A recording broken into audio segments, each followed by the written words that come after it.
Now, give your best to the master. Mo ganang istorya. Si Jesus, nikaon siya sa usa ka balay sa Pariseo ug sa pagkabalo sa usa ka prostitute. Niadto dayon siya sa usa ka balay diin si Jesus. Nagdala siya sa usa ka alabaster box nga naay pahumot ug dayon mihilak siya. Nagluhod siya sa likod ni Jesus, diri ka likod.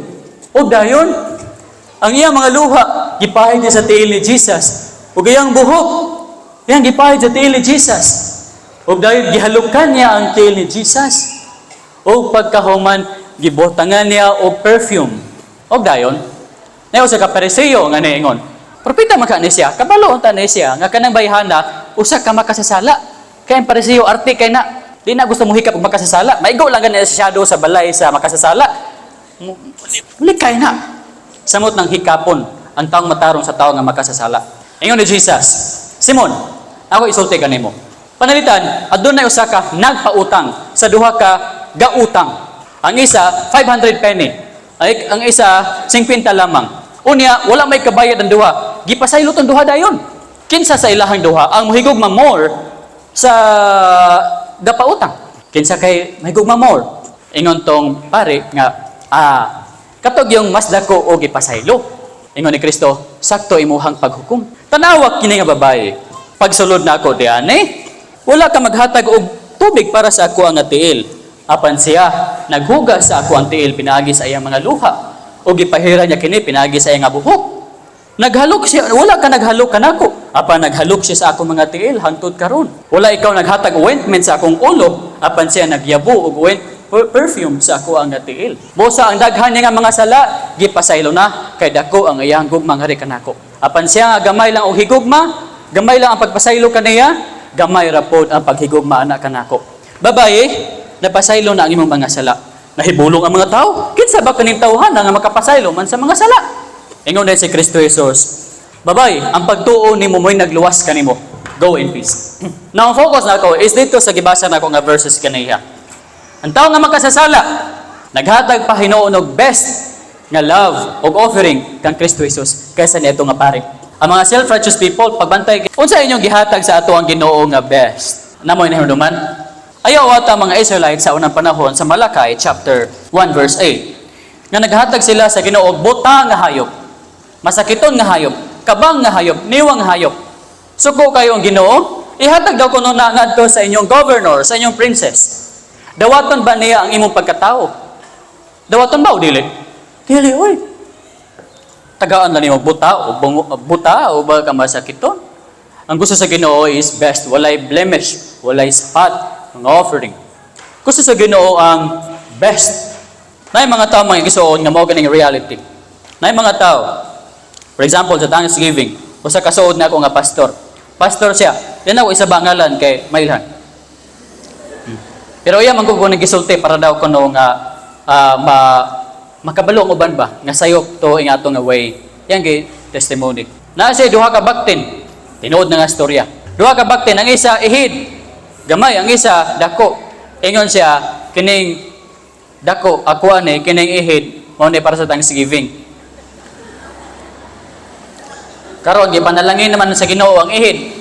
Mas dako Hinuon ni dako ang ihid pag-ayo kaysa ni atong iyang nga gipili. Pag-abot sa Thanksgiving, ang iyang gihatag sa Ginoo, katong gamay. Ang katong ihid iyaha nabilin. Usay ba atong ihatag lang sa Ginoo kana lang mga gagmay nga mga butang. Gato makita nga siya ang King of Kings, Lord of Lords. Atong ihatag ang best sa tuang nga Ginoo. Ang problema mga igsoon kay kung magkapalit tinuod nga istorya gihapon. Nay usa ka tawo nakapalit siya og lamisa nga bildo nga mahal. Gibutang niya sa iyahang kusina nga gwapo nga glass. Dayon ang kahon niya nga table gibutang niya ngadto sa simbahan. Gihalad sa Ginoo. Anak, nakapalit ag bagong refrigerator kanang Samsung man to. Kanang daan nga refrigerator ihatag na ni pastor kay masayang man na. Daghan mga igsoon. Sa birthday daghang ihawon. Unya sa mahal, sa birthday daghang ihawon, di ba? Litsong baboy. Sa mahal nga adlaw binignit 30 taon. Di ba kuno no? Tinuod na mga igsoon. Kung di magkanta sa videokihan, no? Praktisan siyaok-siyaok. Pag-abot sa diri sa tubangan, uy, hinay kayong tingog.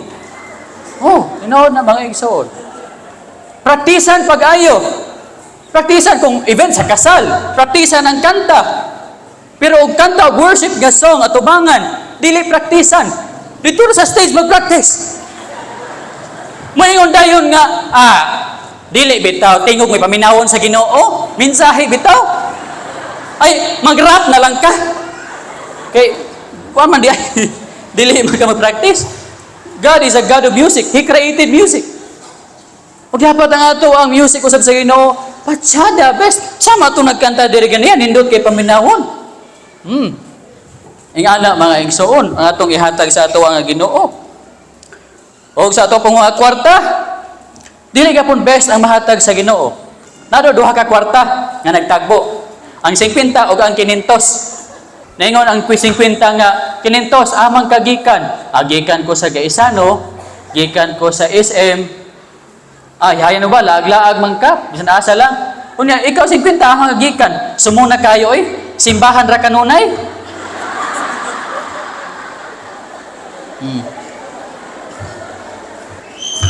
Tinood mga igsoon, dili ba?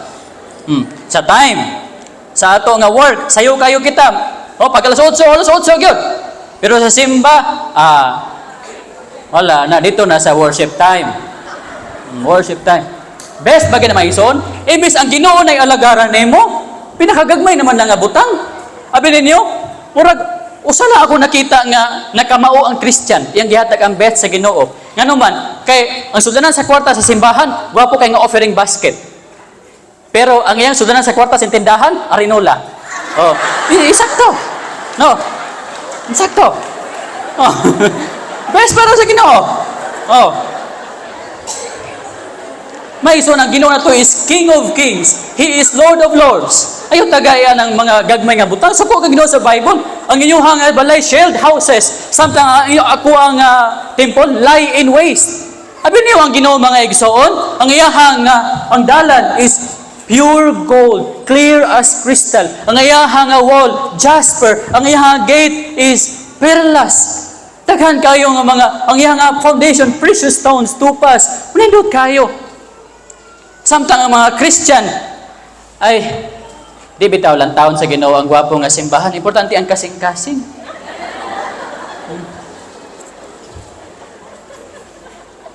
Adto sa ilang balay. Gwapo kay mga vase.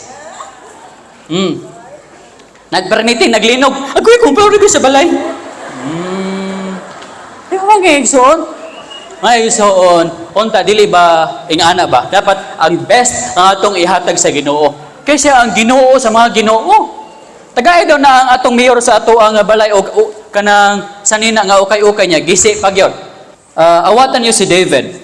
Kung basahin mo sa 2 Samuel 24:24, sama sa babae nga nihatag siya sa iyang alabaster box. Abi niya, limtan ako pagsulti. Kato ito nga price is isa to katuig nga iyahang nga sweldo. Humot man kayo, mahal ka ito, pero iyatong giyabo sa tiil ni Jesus.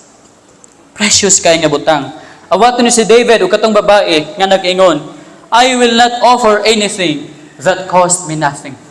Ang atong i-offer sa Ginoo kanang yung mahal sa ato ang kinabuhi.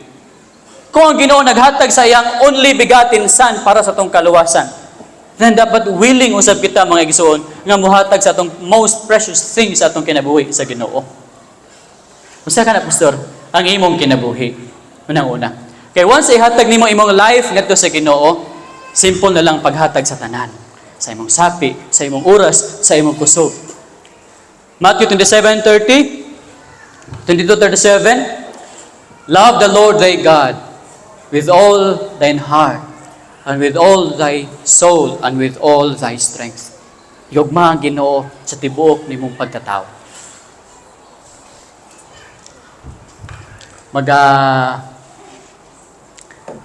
Okay na siguro, no? Napon tayo sumpay, pero basig, saan na oras? Pahit na.